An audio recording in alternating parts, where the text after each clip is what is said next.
ñu ngi leen di nuyu di rafetlu ànd bi ngeen di ànd ak Sunugal 24 ñi am mbégte bu baax di dellusiwaat seen émission l'invité de la rédaction ma ci am mbégte di dalal Bouly Galissa moom secrétaire général bu Pastef la bu West Coast noonu lañ koy waxee ci anglais nekk fële ca États-Unis nekk ci Yewwi Askan Wi waaye tamit bokk ci ñi nga xamante ne ci délégué yi nga xamante ne ñooy taxaw ci lépp lu jëm ci parti boobu di Pastef fële ca États-Unis ñu fas yéene waxtaane ak moom lu soxal diaspora bi seen engagement ak lépp loo xam ne tamit actualité la ci bile émission Bouly ma bàyyi la nga nuyu ak ñuy suivre laata ñu dugg ci débat bi. Moustapha Mbaye di am contenté vraiment tey ci li nga ma dalal ci Sunugal 24.net tey yaakaar naa ni mbégte la si ñun et puis aussi une fierté fekk ay doomi Sénégal teg loo xamante ni xam nga ci liggéey ci wàllu média bi la libéraliser ko permettre ñoo xamante ni il n'avait pas accès à l'information di ci am parce que nekk na loo xamante ni bitim réew ñëpp dañ ciy jot ci information yi alors je crois que loolu lu am solo la tey vraiment man mu nekk espace libre et je suis tout à fait à votre disposition pour ñu waxtaane lépp li nga xamante ne moo soxal actualité mais aussi moo soxal taxawaayu diaspora bi alors man may secrétaire général u Pastef West Coast comme ni nga ko waxee ba pare di membre Yewwi Askan bi États-Unis li nga xamante ni moom moo ngànk lépp luy Yewwi ak tey sunu collaboration bi nga xam ne ñu ngi ko def ak waa wàllu donc ñu ciy liggéey bu mucc ayib alors aussi lépp luy soxal réew mi ñor ñu lool. seen coalition bi niki démb ñu ngi yendu xawtul sax ñu fanaan fële ca tribunal ba ndax seen i ñooñ lañ fa doon atte ñi fi ñuy waxee kéem li ñu ngi atte kii di Guy Marius Sagna te li ko sookee mooy ay manifestation yoo xam ne dañoo jàpp ne warutoona am ñoom ñu ne dañ koy def ba ñu mujjee leen a teg loxo mujjee leen a bàyyi jàpp gi ak bàyyi giñ leen bàyyi Déthié Fall sursis la am Ahmed Aïdara 1 mois sursis moom 6 mois ban lecture ngay def ci arrestation bi ak libération bi. Bon je crois que tamit li ñu war a rectifier foofu Moustapha du arrestation kidnapping la. Ah bon? Oui kidnapping la séquestration d'homme la tey bu fekkee réew mi dafa nekk un pays de droit un pays bi nga xamante ni je crois que depuis les années 1940-1930 il était très en avance sur beaucoup de pays en tout cas du monde je ne parle même pas de l'Afrique kon réew moomu noonu bu ñu demee ba tey ab maire ci goxam du ci dox te mu am ci sañ-sañ lool nga téye ko fa. fekk mu fas yéene woon dem ci ndaje boo xamante ne mu ngi amee ci 15 kilomètres ci lu wuute ak goxam nga arrêté ko loolu du arrestation loolu séquestration la kon la presse doit rectifier ces termes là li am intimidation la xoqatal la tey dañuy natt nit ñi di leen jëm a xoqatal ne leen xaarale ma woon leen prison pour ngeen xam fii nu mu mel comme ça boo génnee bu fekkee da nga nekk ragal li ngay def mooy soit nga dem ci pouvoir bi dem rejoindre Macky Sall xam nga parce que bëggatoo fa delluwaat mais ou bien ñu ne la boo gisee fii nu mu métti ak nu mu taree yow ak say mbokk da ngeen di dellu ginnaaw bés bu ñu woote waatee ndaje yow doo fa fekkee wala doo fa dem mais je crois que Macky Sall a atteint la mauvaise cible xam nga ñi mu téye bu leen fa doon téye fukki at ak ñaar wala fii ak madame di jeex du tax ci lu ñu doon ñu dellu ci yota parce que nit ñi comprendre nañu. yaakaaroon duñ fa jógee tiit. non déedéet. am ñu yox-yoxi. déedéet cas bi nga xamante ne sax moom moo des fa mu nekk nii muy le cas de Guy Marius Sagna d'ailleurs le procès a été renvoyé jusqu'à demain actuellement c'est le 28 lañ ko yóbbu muy tey sax mardi voilà tey la procès bi tey Ziguinchor yëpp génn na ñu koy. procès bi door na sax voilà door na ñu ngi koy taxawu comme ni ñu taxawoo gars yi démb ak ni ñu taxawoo woon Ahmed Aïdara ci Guédiawaye on était sur place alors ñooñu noonu c'est des hommes de fer en fait seen esprit. li Mandela dund ci ñaar fukki at ak juróom mu dem ba gëm ni jëmmam rek lañ fi tey mais xelam teewuñu ko tey bépp kuy africain di xeex ak yelleef doomu aadama loolu nga comprendre te dictature bañ ko doon xayma ci Sénégal di ko waxtaanee nit ñi ne leen Macky Sall fu mu jëmee réew mi dictature la nit ñi di am laame naan non du dictature tey gis nañ ni ay doomu aadama ñu téye ci téye yoo xamante ni du loolu la dictature yi di doxee da ngay xoxatal nit ñi tiital leen parce que la façon dont fait les gouvernements pour créer la dictature il faut créer la peur te peur ni ñu koy créer mooy situation bu amee rek utiliser doole. mais quand même di ngeen sant yàlla ci bàyyi bi ñu leen bàyyi. non mais waaw dañuy sant yàlla mais sant yàlla bi aussi il faut relativiser c'est une détermination qui a libéré les gens dem le procès de Déthié Fall et de Mame Diarra Fam dafa dem ba 23h minuit 0h mais sur quelle base en fait. Sur des bases fallacieuses. Déthié Fall a été arrêté devant la permanence de son parti. Il y avait d'autres personnes amoon na yeneen doomu aadama yi fa nekkoon lu tax arrêté wuñu ñooñu ciblage boobu noonu ñu teg doomu aadama yi xoqatal bu ñu xoqatal nit ñi yaakaar ne mun nañu wàññi seen engagement mun nañu wàññi seen détermination Macky Sall dafa def erreur man sax li dama ne permettre na sax ku mel ni Déthié Fall tey en tant que député mu xam les conditions de la comment dire de la vie des incarcérés. xam nga Mame Diarra Fam dina tax mu xam camp pénal lu fa xew parce que xamoon nañ leen di bàyyi ala kulli xal. ñun Sëbi Xotaan lañ leen yóbbu woon. waaw dañ leen di bàyyi ala kulli xal parce que teewuñu leen ci dëgg. kon bokk sant yàlla bi ci sénégalais yi la ci détermination bi ci ànd ak fulla ànd ak fayda xam ne aujourd'hui la peur a quitté. xam nga a changé de camp la peur est au camp du pouvoir. ndax du wàññi dara seen Pastef bi ngeen waroon àndal ngeen marche bi ngeen war a amal suba. wàññiw ci tarfatal ay ne. gars yi daw ñu saala ni ko xale yi di waxee fii gars yi daw ñu saala yaay ndeer. xam nga waaye tamit ñiy jàpp daw ñu saala yaay ndeer de bu ngeen génnaatee mbaa du ni mel. en fait Moustapha. man je suis un légaliste et puis je suis un républicain. maanaam man doomi réew mi laa ci nasaraan république mooy réew mi mooy li nga xam ñëpp dañ koo bokk. Moustapha le samedi 25 Lat Diop dafa organiser meeting bu mag biir Guédiawaye les images sont là samedi 25 bi. Ablaye Sow organiser meeting bu mag Kaffrine. Ablaye Seydou Sow. kon boog dafa mel ni dafa am ñaari Sénégal dañ ne ñenn ñi yéen mënoo leen wax mënoo leen daje waaye ñun suñuy ñooñ mun nañ daje mun nañu xumbal mun nañ daje boole ay doomu aadama mais yéen waa l'opposition bi yéen daal mënoo leen daje fenn. est-ce que aussi comme ne ko journaliste burkinabé bi di waxee ce n'est pas le silence des gens bien maanaam noppi bi nga xamante ni ñi xam yoon di doxee yoon di sàmm réew mi est-ce que seen noppi gi du noppi pété parce que. maanaam un silence complice. waaw lu ñuy tere opposition bi. dañoo ne dañu toll ci moment bi nga xamante ne L61 dafa tere lépp loo xam mooy propagande maanaam diggante le 9 juin ba le 9 juillet ba bis bi campagne bi di door boobu noonu dañoo tere lépp loo xam ndaje la boo xamante ne dafay yokkal wala dafay jaay programme nit wala da koy dooleel. te loolu ba ñu koy def sax si Abdou Diouf la woon. c'est-à-dire opposition bi dafa demoon ba néew doole ne pouvoir bi de dañoo gis ni pré campagne bu jotee ministres yi ak presse bi.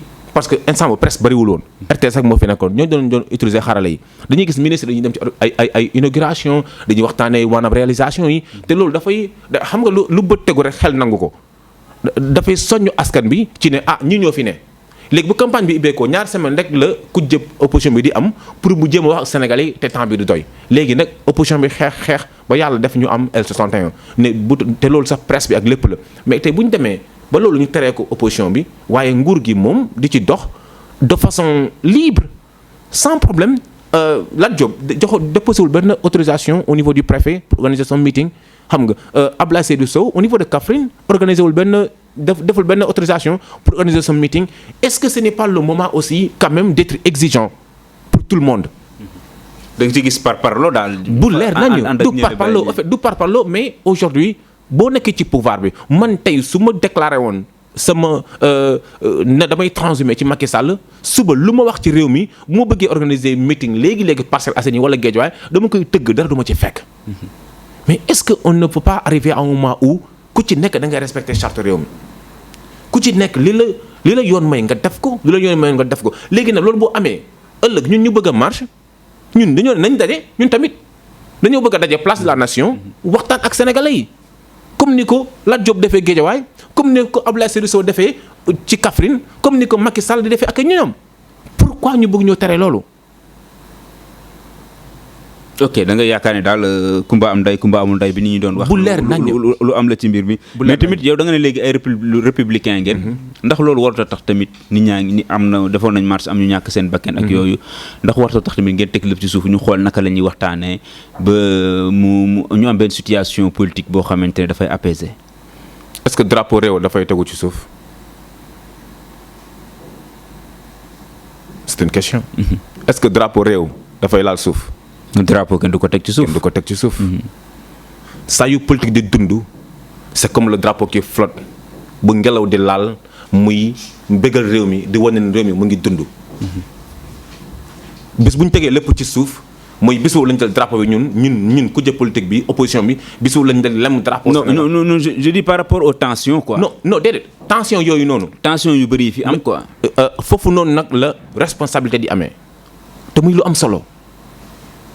responsabilité wu état bi lan la constitution bi wax man ak yow ñëpp xam nañ ne tey dañoo Sénégal ndeysaan dafa dox ay jéego ba weesu fu yenn réew Afrique yi toll mooy maanaam tey dañoo ne boo leen bëggee dox ñaxtu li ngeen am droit mooy que ni yëgal leen gouverneur wala préfet boo leen ko yëgalee ne leen man kat bis nangam bëgg naa dox ñaxtu mu ne la fan ngay déparé nga ne ko maa ngi déparé Cambérène arrêté arrêt Case ba mu ne la waaw ok baax na mu ne la ñaari mbir mun na tax ma annuler sa dox ñaxtu bu fekkee daj nañ bu fekkee jaaxle naa te mënuma maîtriser foule bi ma yaakaar ne boo doxee ñaxtu dina am trouble à l'ordre public trouble à l'ordre public mooy maanaam nit ñi ñëw toj sàcc def agression bu loolu amee bu fekkee loolu gis naa ko ci njort naa ko ci dama lay naan dañuy reporter mbir mi sax duñ ko annulé dañ koy reporter ba ñu gën a defarwaat ñun.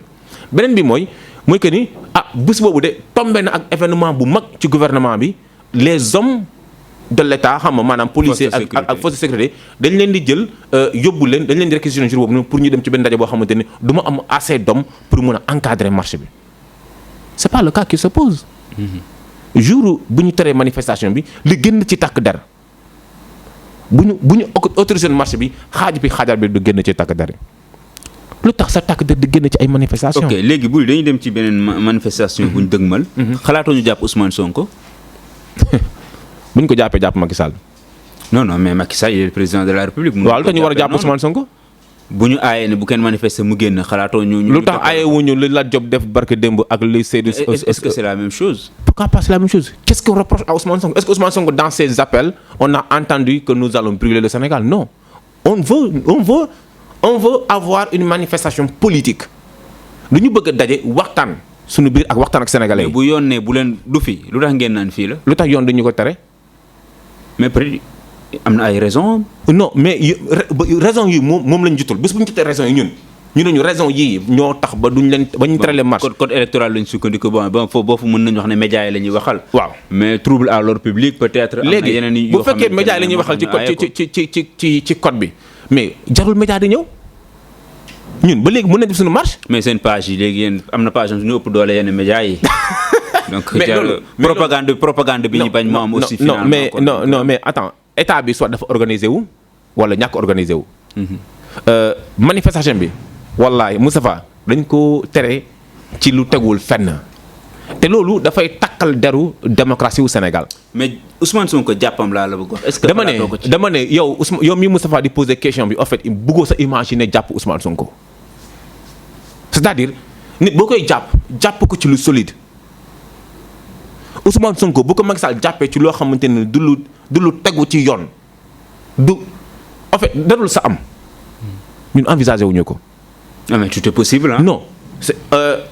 bee passé gisoon nañu. non defoon ñëw wër buntu këram mu jëwul sax dem julli ji juma. mais loolu noonu image yooyu ça a fait tout le tour du monde. c'était le Sénégal qui a été en fait laminé. démocratiquement te loolu noonu ci communication politique ñi xam politique les politologues dëgg c'était une journée de défaite pour le pouvoir.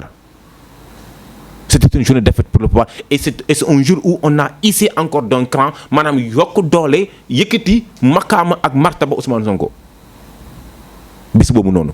ndax am na ñu ko xam ci àdduna bi bis boobu la ñu ko xam. lu tax si suul am na ñu bëri ñu ne waroon na si suul nag surtout ba mu waree julli juma mënoon na si teg ba kenam nag. am na ñu wax loolu de ñu ne. non bakkan Ousmane bi nag il faut ñu sàmm ko ba 2024. waaw bakkan c'est une façon de parler. waaw c'est une façon xam naa loolu c'est une façon de parler. mais en fait il faut que ñun ñëpp ñu taxaw ci wàllum jàpp possibilité wu jàpp ak ñàkk jàpp mais aussi possibilité wu tere marche kenn waratu fi dee ci mbirum tere marche kenn waru fi dee ci manifestation kenn waru fi ñàkk bakkanam ci parce que dafa am ku nekk ci pouvoir bi am ku nekk ci opposition bi ñuy xëccoo ak xiro ak ŋaayoo c'est-à-dire Macky Sall dafa moom nu mu taxawee woon sax en 2011 kaddu muy yëkkati ñun ba léegi mosuñu yëkkati kaddu yooyu Macky Sall taxaw na mu ne Abdoulaye on va le déloger Ousmane chaque fois buy wax ak Sénégalais yi dafa ne palais bi amuñ ci soxla fu mu nekk nii on va entrer dans le palais de façon démocratique avec des élections libres et transparentes maanaam yoo xamante ni amul benn parparloo amul benn xoqatal amul benn geruñu kenn dégluñu kenn xaalis pour nga votel ñu kon boog xam nga la nit ñi war a wax tey kilifa diine ak ñoo xam ni mu ne Macky Sall di déglu mooy que na delloo si xelam te xam ne gis nga bu amoon maturité wu démocratique laisser à l'opposition ñu liggéey lu ñu war a liggéey comme moom nu mu ko liggéey woon je crois que l'équilibre existerait mais aujourd'hui malheureusement et ça c'est un constat Ousmane Sonko moo ëpp daraja Macky Sall biir Sénégal. ah loolu sa avis la et puis yow moom nga faral boo c'est du ñu bett. damay ñëw ci beneen point boo xamante ne bëgg naa ñu aborder ko ci waxtaan bi. mooy mbirum force spéciale. yow ci diaspora bi nga nekk xam nga Akhenaton.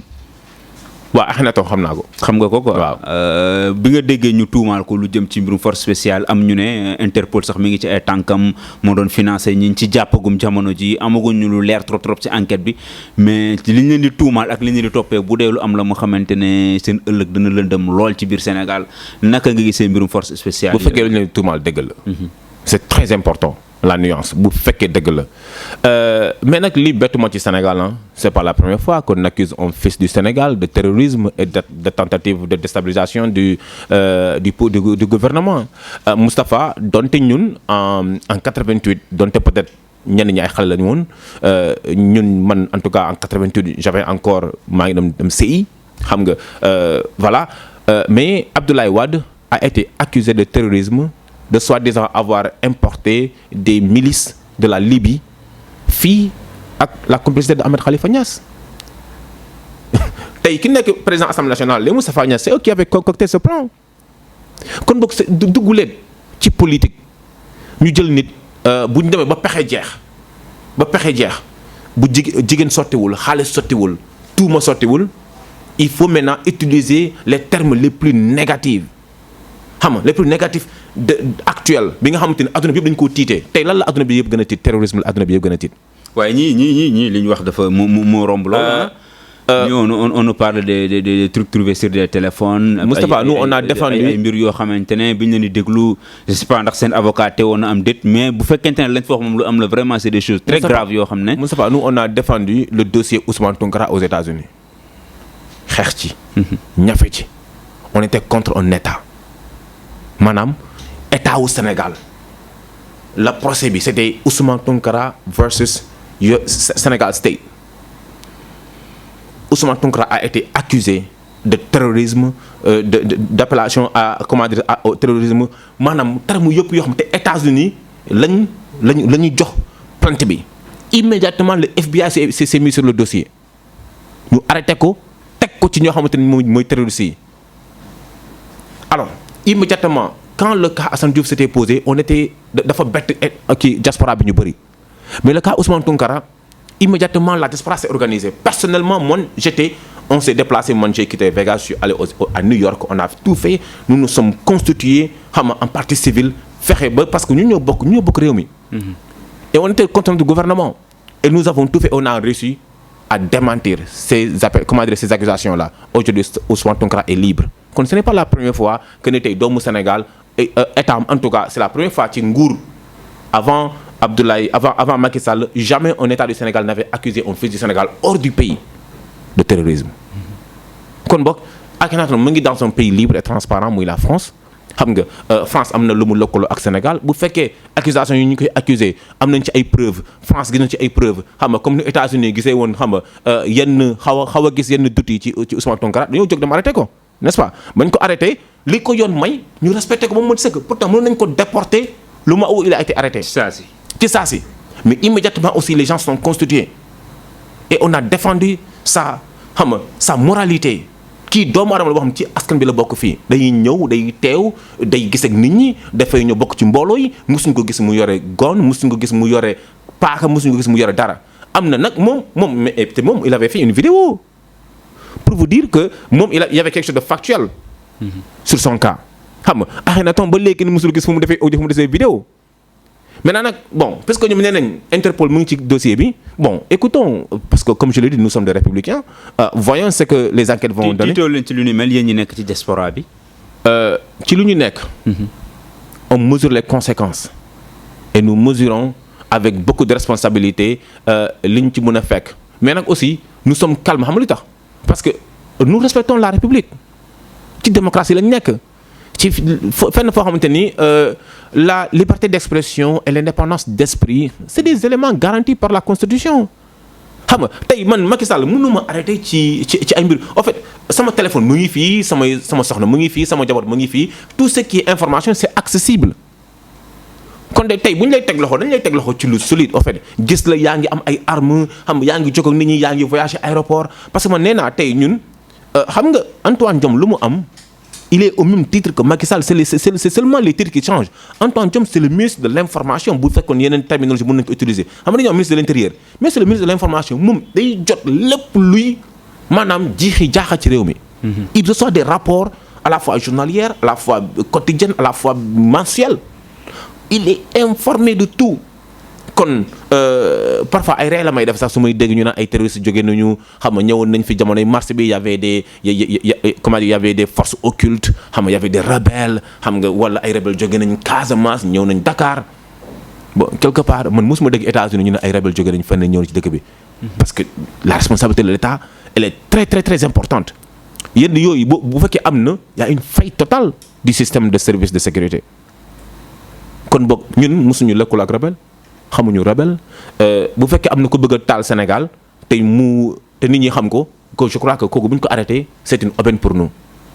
mais nag d'accord ci xamoo ci kenn koo xamante ne am na loo xam sax ay doute yoo am wala yaakaar ne lii ñu leen di accuser nii da nga koy dégager. bis ma ko amee je serai le premier à le dénoncer.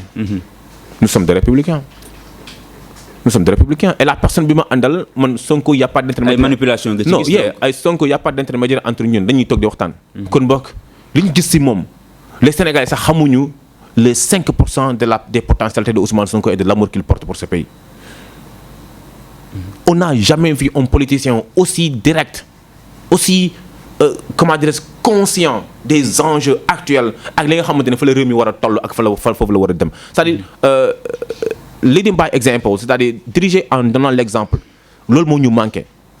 rigueur boobu moo ñu manqué kon bokk di taxaw fi naan ay Akhenaton dafa bëgg taal réew mi quand même dites-nous autre chose.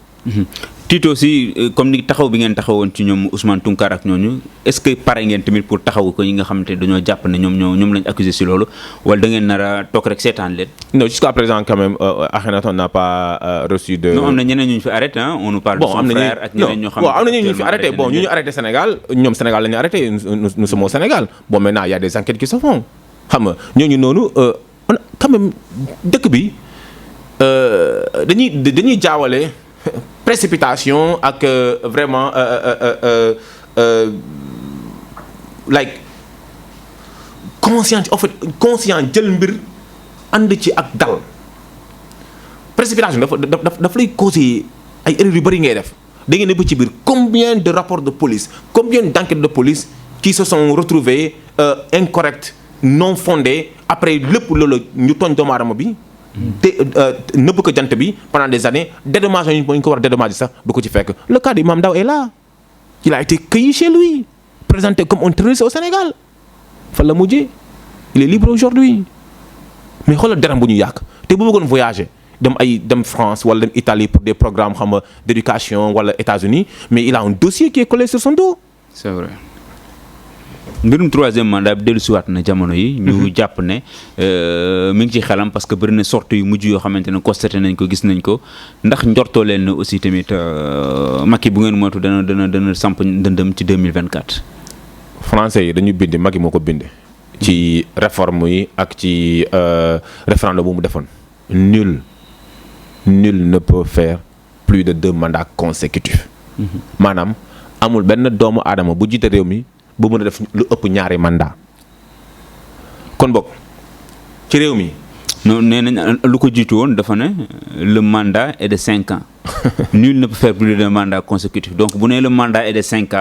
bu nee 2 mandats cela suppose que ne donc léegi mandat 5 ans te bu njëkk bi 7 la woon donc 7 yi bokkul benn bu juróom la am war na mën a amaat beneen bu juróom am na ñu koy layalee noonu. jéem na koo layal am na ñu koy layalee noonu. léegi loolu laa ci wax quoi. jërëjëf ba nga ma ne am na ñu koy layalee noonu. le droit ne suppose pas.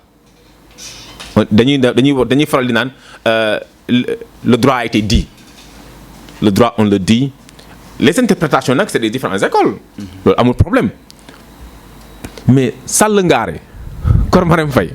Lam Tooro Bourguédé moom leer na ko ni leer yàlla ni boo ko yeewoon xaaju guddi nga waxu 3e mandat dalay naan jàmbaar ngir yàlla baax ma continuer samay nelaw. pourtant am na ñoo xam ne gisewuñu noonu ah. non ñooñu ko gisewul noonu ñoom ñooy noonu Macky Sall yi ñooñu noonu ñooy noonu Macky Sall yi képp kuy digal Macky Sall sax di ko déy ci wàllum 3e mandat noonam nga maa ngi koy lancer un appel président Macky Sall xamal ni réew bi muy Sénégal Abdoulaye Wade amu ko fi Abdou Diouf ak Senghor ñoo fi nekk am ay mandat yu dul jeex mais loolu jeex na fi te yow yaa ko jeexal bind nga ko ci sa téere Sénégal à cœur def nga ko ci constitution bi. ba pare nag taxawoon na fi adduna bi yëpp ne leen juróom-ñaari at yu ma fal dama koy dindi def ko juróomi at. après mu am lay conseil constitutionnel bi ne ko dañ la fal ci juróom-ñaari at ñun duñ dindi loolu noonu dañ lay bàyyi nga def juróom-ñaari at après beneen bii di ñëw nga def sa juróomi at moom sax kon wisnal nañ ko yokkal nañ ko ñaari at yoo xam ne bokkul ci affaire yi moom bëggoon na jël ñaari at yi delloo ko Sénégal ci taxawaayam ci républicain bu muy woote.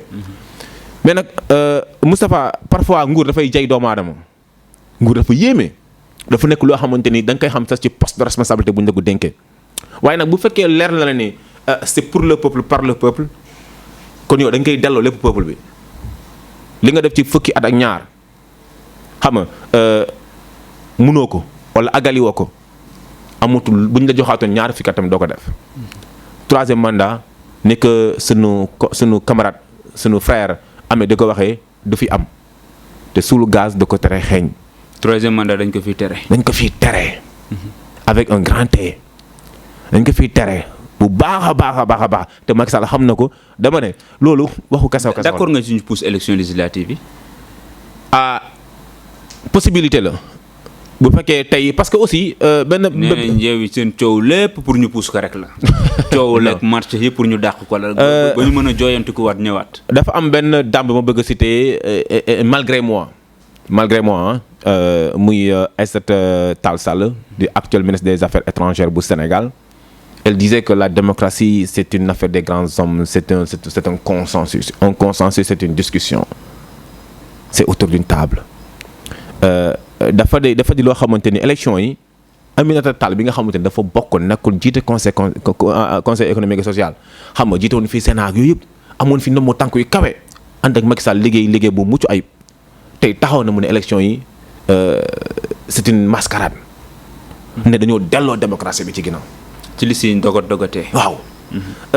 tey yow nga am équipe ñu ne la da ngay dem football équipe bi mais dañ la porter réserve xam nga porter réserve dafay annuler li nga gagné ci match bi bu fekkee da nga gagné da ngay perte victoire bi mais dañ la ne non yow da nga porter réserve mais porter réserve bi fekkee 2-0 nga gagné woon dañuy nangu benn bii bi beneen équipe bi lan lay wax. en fait ça n'a pas de sens en fait c'est-à-dire on est en train de ñu ngi créer ay interprétation yoo xamante ni ci ñoo xamante ni ñoom ñoo yore. waaw ñoo yore bànqaas réew mi ñoom ñoo yore institution yi en fait. tey bu nag yow bu ñu jaaxlee ci justice la ñuy dem. foofu mooy sunu seul maanaam dafa mel ni tey nga ne xam nga nu mu tudd sax bisu penc quoi en fait yàlla mooy suñu sor ressort tey justice mooy suñu ressort ñun fii àdduna justice bi mooy suñu ressort ñoom bu ñu demee ne Yewwi seen titulaire yi baaxul seen suppléant ñooy dem bis bu benn député faatu nag bis bu benn député am responsabilité yeneen nag 10 000 francs nga ne benn côté bi moo baax benn côté bi baaxul nooy utiliser 10 000 bi xanaa boo ko jox borom boutique bi côté bu baax bi nga koy jox ngay tàllal. beneen côté bi nga ne bu ko xool beneen côté bi nga ne bu ko xool xam nga te tamit ñoom seen liste aussi am problème ñoom ñu ne parité da ngay def góor jigéen góor xam nga ñoom ñu def góor jigéen léegi ñun suñu problème ñu ne suñu liste dafa am. koo xam dafa nekk ci wax ji mooy yéen ñaa ñëpp waru leen woon a bokk. loolooy wax ji. c'est ça pour man loolu. c'est-à-dire conseil constitutionnel devait prendre ses responsabilités. audace boobu noonu la conseil constitutionnel waroon am. ñun aujourd'hui on respecte par exemple aar ñëw na ils ont fait moins d'erreurs. foo xam ne bokkuñu fa tu vois c'est ça un état de droit c'est-à-dire justice dafa war a gis nga au niveau de Georgia Atlanta le secrétaire général des élections c'était un gars de Trump il a été menacé de mort parce que Georgia c'est comment dirais-je la marge était tellement minime entre Trump et Biden gars yi ne ko simuler affaire yi bu ko ëlbati woon day jàll. mu ne leen je respecte la constitution des États-Unis à ma vie c'est-à-dire tey conseil constitutionnel bi bañ ne parité boo ko respecté wul dañ lay disqualifier boo respecté wul comment dire def nit benn nit retrouvé ci titulaire retrouvé ci suppléant dañ lay disqualifié on disqualifie toutes les deux listes mais.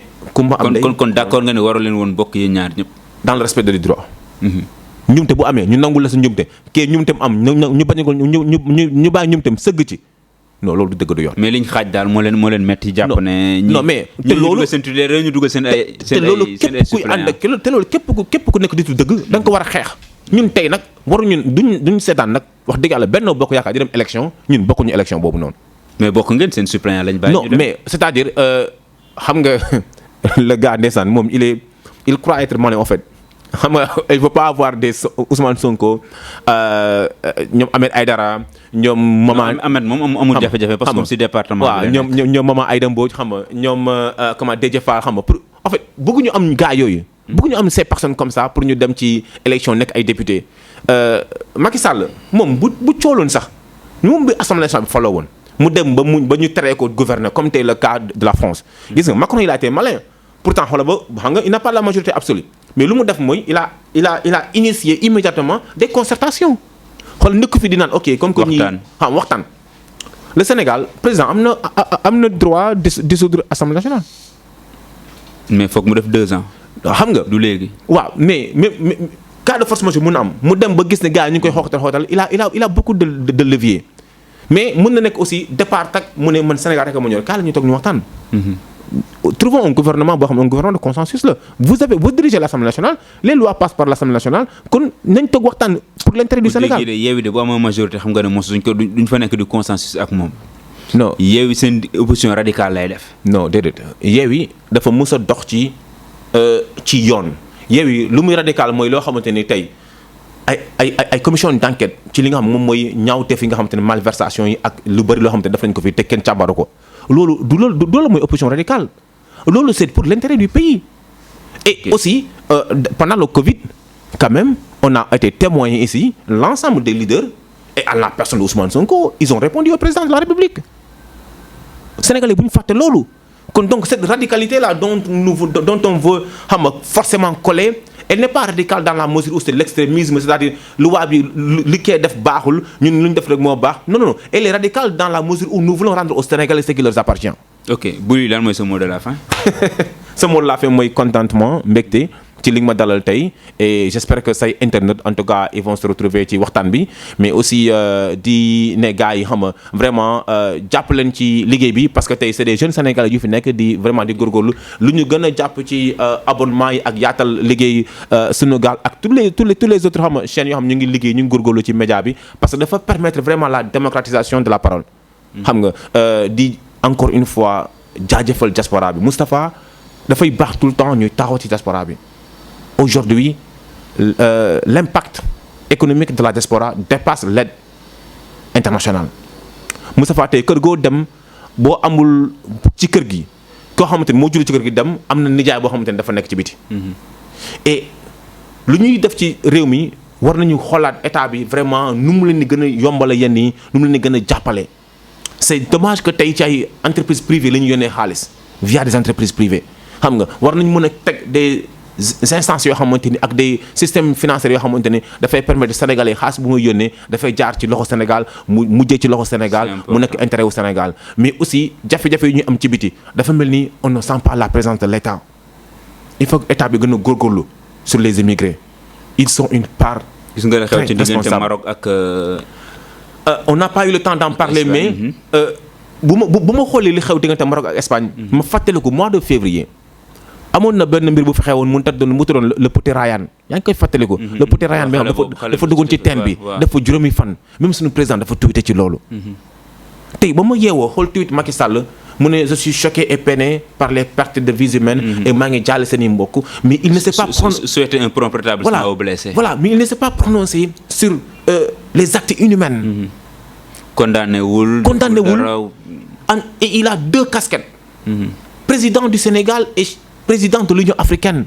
moom tey normalement ci sommet bi mu nekk nii dafa war a jël parole devant la presse internationale condamner ce que fait le Maroc doo lijjanti li nga xamante ni moom la nga sëkk ci wàllum économie gis nga France intérêt yi mu amoon Rwanda moo ëppoon doole képp ko fa amoon intérêt mais Paul Kagame dafa taxaw teme wax leen seen responsabilité ñu banque seen loxo yeneen ñu leen ëpp loxo dugg ci réew mi am na fu yëf di toll il faut que sa askan sentir la mais on ne sent pas Macky Sall te pourtant le petit Ryan on était tous solidaires du Maroc mais tey Maroc moo jël suñuy doom takk leen teg leen comme ay sardines. Et sardines, c'est vrai. Image et le président le seul tweet qu'il a fait c'est il est choqué il c'est un point de rétablissement ana sa yërmande ci sa askan gis nga am na fu muy toll il faut nga taper sur la table en tant que njiitu réew pour que ñu respecter sa réew respecter naw say doomi réew kon loolu mooy le mot de la fin. Le président Macky Sall il a l'histoire dans ses mains. Aujourd'hui le Sénégal ne sera pas président de l'Union africaine pour les 50 ans à venir parce que dafay rotation la il a beaucoup de choses en opportunité pour que mu réaliser ko mu turam des ba faw donc na delloo si xelam naw askanam jiital askanam te xam ne réew mi ñun ñoo ko bokk te kenn mënu koo xar ñaar te mu bàyyi suñu manifestation bi suba ndax loolu mooy jàmmam. maa ngi lay jaajëfal Bouly di jaajëfal ñëpp ñi nga xam ne dañuy ànd ak ñu duñu suivre. di jaajëfal Oumou mi nga xam ne moo jàppoon ci caméra yi bi émission bi yemb ak yow aussi tamit sa disponibilité. merci xam beaucoup nañ ne yaa ngi fi yaa ngi ci karkaral yi. tout à fait kañ ngeen ñibbi. waaw maa ngi fi xam nga gars yi moom doon nañ wax kañ ngeen ñibbi quoi. mais pour la première fois en tout cas moytul balaa ñu lay. non mais man amul problème man buñ ma fi teewee ñoom dañ may defal buzz boo xam ne aw ma ko. xam nga ñoom man buñ ma ñëwee téye ma man loolu dañ may noppal ci lu bëri. parce que boobaa naa Macky Sall mu joxe dépense sama kër. gaa yi neen Sébikotane sori na de. non mais Sébikotane lu mu sori États-Unis moo gën a sori te foofu noonu métti na kon boog mënuñ ñëw ci réew mi vraiment ñuy xalaat xooxatal non xalaatuñu xooxatal xam nga on restera républicain ñu ngi jaajëfal Oumou di jaajëfal internet du Sénégal 24 yëpp vraiment di la remercier aussi ci dalal bi nga ma dalal. merci à la prochaine merci beaucoup incha allah. jaajëf merci.